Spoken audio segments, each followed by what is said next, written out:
Encounter is brought to you by the Broome County Council of Churches, where we connect compassion with needs as we inspire growth with dignity. You'll find us in special places throughout the community. For those who remain hungry, we provide meals. For those who are challenged, we build wheelchair ramps. We comfort those who are ill, minister to those who are confined, and we remain an advocate for change and understanding on behalf of every element of our community. Connect and inspire. Encounter the Broome County Council of Churches. Good morning. I'm Jeff Kellam. I'm the Parish Associate at the Union Presbyterian Church in Endicott, welcoming you to this week's edition of Encounter. A couple of public service announcements first. The Broome County Council of Churches premier program called CHOW, the Community Hunger Outreach Warehouse. The CHOW Walk is Sunday, September 17th. Registration at 1 o'clock at Binghamton University near the East Gym, and then the walk begins at 2 o'clock. And that CHOW Walk is a major fundraiser for the organization, so I hope you'll take part, either sponsor a walker or come and be part of it yourself. The other public service announcement is about the storms. We know that Texas and Florida have been ravaged, and I know the first thought that many of us have is to clean out our closets and send things in bags down there. But my understanding is what they really need is financial help. And so I encourage you to give through your church, through your denomination's disaster relief program, or through Catholic Relief Services or Catholic Charities, and through the Red Cross. Choose a reputable charitable organization to offer what you can in giving to help the helpers. Now, on to the subject of today's program. We're in the midst of the playoffs. There are still pennant races going on in baseball. The Rumble Ponies in their inaugural season have done really phenomenally well. And to celebrate that, we want to talk a little bit about baseball. I remember when my dad took me to my first baseball games at Johnson Field in Johnson City. Field is no longer here, but we would go to those games and we would see the likes, well, Whitey Ford was there before I was, but Al Downing was there, who was in town just recently. Johnson Field was a wonderful space in a neighborhood. See the billboards out in the field for Endicott Johnson and for IBM. We would go to the night games, we'd go to the day games, and it was just a compact crowd of folks, and it was our introduction to Yankee baseball. They were a Yankee farm club. A picture of the stands would show the press box up above with some sort of tray on it, probably the microphone the way they do now. And now, of course, Johnson Field is gone, displaced by a highway, but we have Nice Egg Stadium. And what a great place to watch a ball game.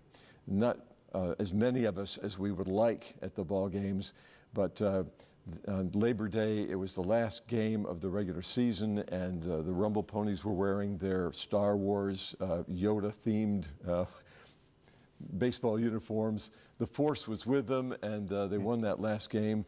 And just a wonderful experience, a sense of community there in that ballpark.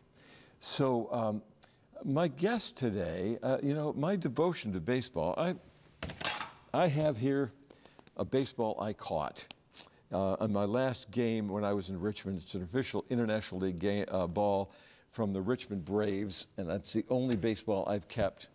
And the guy that hit it, I have the baseball card, was Francisco Cabrera, who played briefly in professional baseball on the major league level.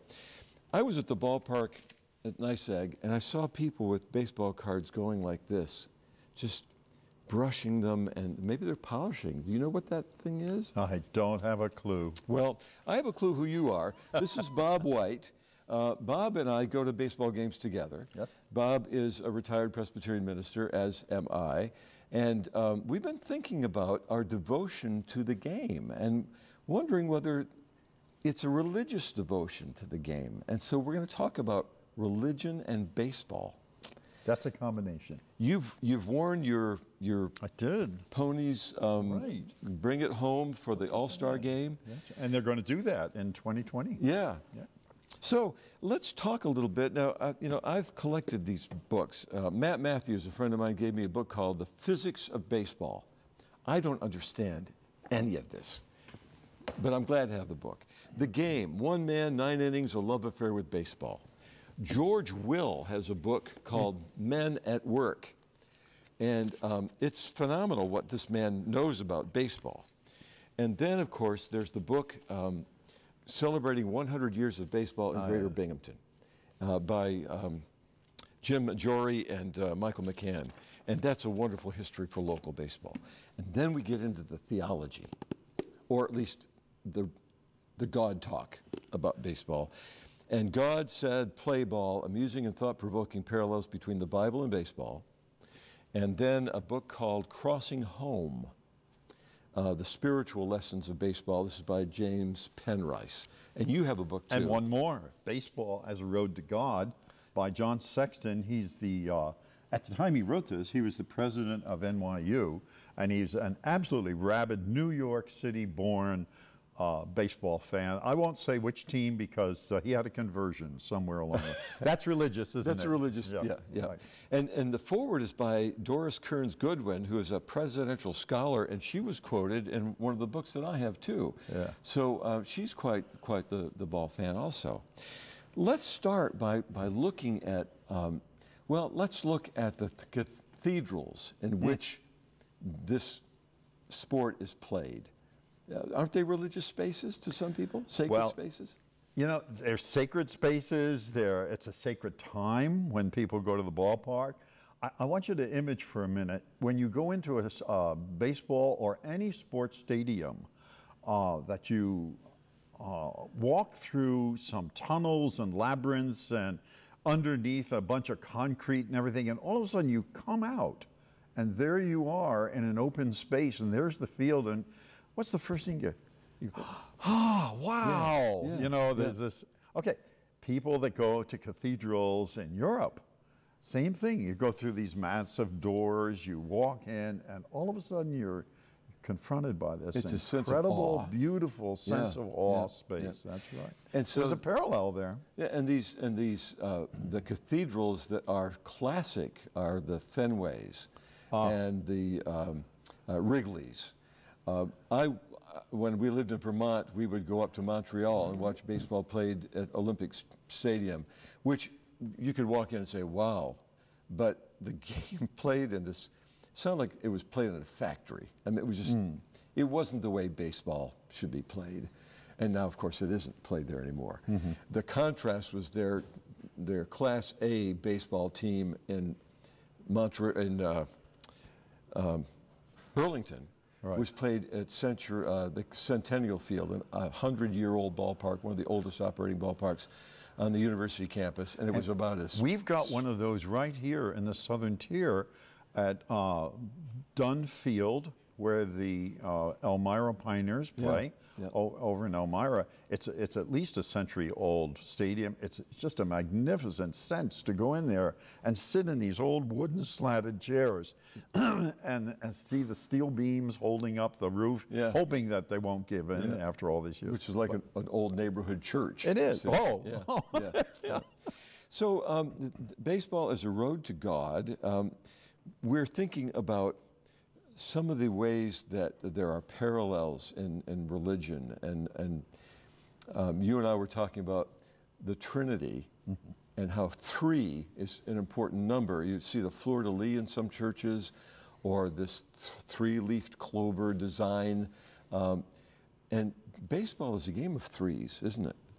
In a church, you've got the 3s going from the sanctuary floor to where the altar is in a lot of churches, into the chancel, always 3 steps there. Huh. And so 3 is an absolutely, and you find this throughout the scriptures, the Holy Scriptures, you will find 3s popping up all over the places, but in the New Testament particularly. Yeah. And then in baseball, look what you've got. 3 strikes and you're out, right? Yeah. 3 bases, and then there's this home heavenly base. You start there and you want to end up there, but you've got to touch 3 bases. There are 3 outfielders. There are 9 innings, 3 times three That makes again. it, yeah. So 3 pops up all over in baseball, and it's the only sport. I know Americans are really big into sports. It's the only sport where you're going to find this kind of connection. Yeah, yeah. And then the 7 is an interesting number in the scriptures as well. And what happens in a baseball park during the 7th inning? Oh yes, that famous 7th inning stretch, take me out to the ball game. It's not sung at all stadiums anymore, as unfortunately, because I see that 7th inning stretch, I was going to say hymn instead of song, because it is like church. There are these famous hymns that people sing in church over and over and over, and you sing this in the 7th inning stretch. Take me out to the ball game. And the 7th inning is the Sabbath. It is the break. It is the take a breath. Oh, there you go. Spiritual. Now, you talked a little bit about the sandlot next to your house. I talked about my dad taking me to baseball games, and your father played baseball. You had a brief pro career for about a week and a half. Well, just a few weeks longer than that. I got homesick. Right. But yes, but your dad took you But it all started right next door to our house. We were raised in North White Plains in New York, and there was this empty field, and Dad built this. He built a backstop for us because the ball was always going out in the street, and that bothered him. Yeah. So he built a backstop and the bases, and the only ground rule was we had to use a softball, because if we had a hard ball, it might get hit too far, and at one time it did go through Mr. Burlt's chicken coop window, and he got very upset about that. That would be an error. Right. So, but that's where it all started. It was for the neighborhood kids, and there were times that when the kids weren't around to play, I would go out and just throw the ball. I would go out there and fantasize, playing more and more. And when I grew up, there were no teams you could play on. The Little League didn't exist. There was only one team, and that was the American Legion team, and you had to be an elite player to get into that. So when I eventually left home, I was midway through my high school years and went away to school to a military academy in Virginia. I was fortunate enough to be able to make the team there and play, and that was the beginning of, baseball that lasted until I was about 35 and finished playing with the Carling League in Boston. And I understand you were paid mostly in beer. We were, yes. Well, Carling Brewery, what can I say? And right. Well, so there's that sense of community too. And I know every sport has a sense of community, but there is something about the team of 9 players, that 3 times 3 again, but the community that gathers to watch the games. And in baseball, it's a little bit more laid back than sitting in the stands in some huge football stadium, at least locally in minor leagues. When you were a kid growing up, who were your heroes? Did you have baseball heroes? Well, I was sort of biased again by my father. He worked for the Associated Press, so he would get free passes to the Yankees. And Yankee Stadium was the closest one to our home. So on his day off, we would go in, he would take me in, and we'd watch the Yankees. And so I was sort of by osmosis a Yankee fan when I grew up. But then when I did grow up and ended up playing a little bit with St. Louis, and I kind of became a St. Louis fan. But I had a conversion. It wasn't an epiphany. It wasn't a quick aha. It was a very slow transition.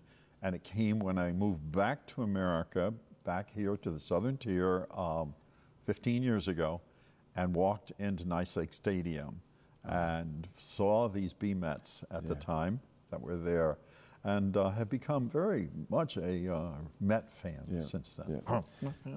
We talk about having idols, and you see people wearing Justice, David Justice on the back of or Judge these days, or Jeter, all the big J's.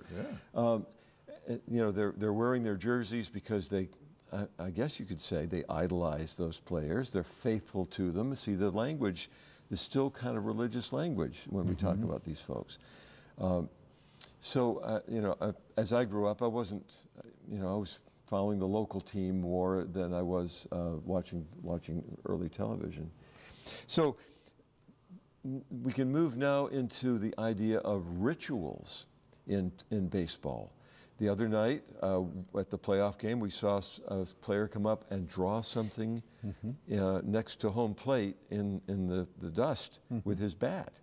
And then there's another player who taps his head, or his helmet, he taps his helmet between every pitch. Now, is that superstitious? There's a picture of him right there. Yeah. Is that superstition, or is that good luck, or what's with the rituals? I wondered that myself, and so I did a little survey of the people that I know go to almost every ball game, and they were torn between whether it's ritual or superstition. But the fact is that there are players that will wear certain things around their neck. They will bring certain things with them to the ballpark. They will do certain things beforehand. But I think it's a thing that's used to focus them and to calm them down a little bit, or some of their nerves before that ball comes roaring at them at 95 miles an hour. Yeah. I'm not really sure, but there is that comparison with religion as well, and with idols. You know, anything that seeks to take God's place is an idol in a way. And so if what they're doing seeks to take them away from the source of their creation, I think that's not really a good move for them as a baseball player.